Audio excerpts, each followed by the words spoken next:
When I first heard that measures of student learning for us would be part of our evaluation, it was a little bit overwhelming because I think the work that I do is difficult to define and measure. Specifically, the process involves a self-assessment, involves goal setting, involves developing a plan for improvement throughout the year, and then feedback along the way.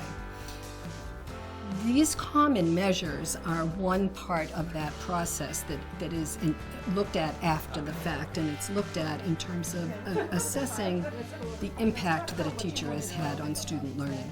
I actually sort of embrace the idea because if I look at a common measure and I can say that here's a subject that I'm working with a student, and so let's check and see the student knows this much about that subject. And then we work together, we do some activities, we do some reading, we do some hands-on stuff, and then we do another test, and I can see the difference in what that child has learned, then I can really be sure that something that we've done together has made a difference in their education. It made me more effective in the assessment piece of things. I love the teaching piece, and I always feel confident there, but the assessment piece, it gave me a chance to look at different kinds of assessments. We then just discussed what's important for our students. We had a lot of common ground.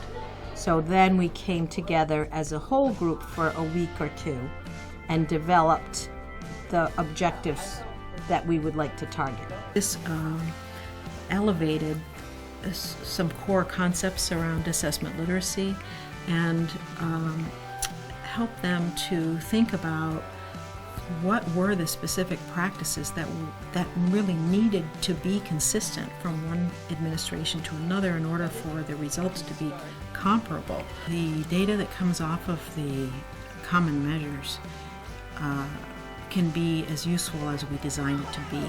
When people first start to develop common measures, they often go for pre and post measures, which are familiar, sometimes a little more easy to start with. When people become more sophisticated with the development of these measures, they start to move into more formative kinds of measures where they're getting repeated cycles of information back informing their teaching. So when you look at the different approaches, you can kind of say, well, this isn't going to work, this isn't going to work.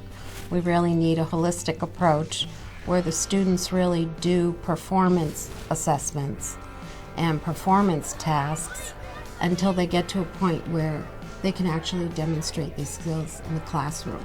Teachers developed administration protocols as part of their common measures, describing the process that people should use to administer this in a consistent way across their districts.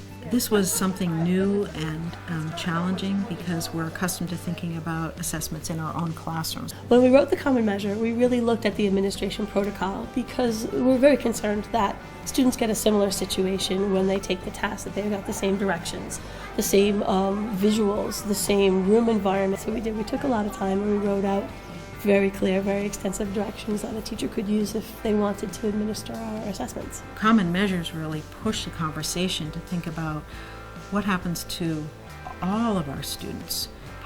What do we expect for all of their growth, no matter where they're starting?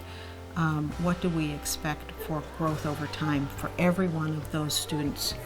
Well, I think the common measures that we're developing are kind of like living tests. I mean, we're testing them out. We're seeing, do they work? Is this question effective? Are students finding success here? And folks from the state have been really supportive in terms of it doesn't have to be perfect the first time out. It doesn't have to, if you find that there are flaws or things that you need to adapt or change, that's what we want to do. We want to essentially continue to let this thing grow, and so it becomes an effective measure. And even if I'm administering my test and I'm not showing a lot of student growth, that's an opportunity for growth for me. The educators get a chance to say, all right, what am I doing today? What am I doing for the next, rest of the year? What's my goal? What am I trying to achieve? And how do I know how I'm doing? So, I thought that was really an important part of the process. My approach to teaching and training, educating, is going to change based on the data. So if I get from the students I'm working with that only 50% of them improved, well, that's a reflection to me that I need to expand my techniques, my interactions. And to work as a whole team to kind of figure out, what are we doing here? What are we noticing? What did we learn that we didn't know before?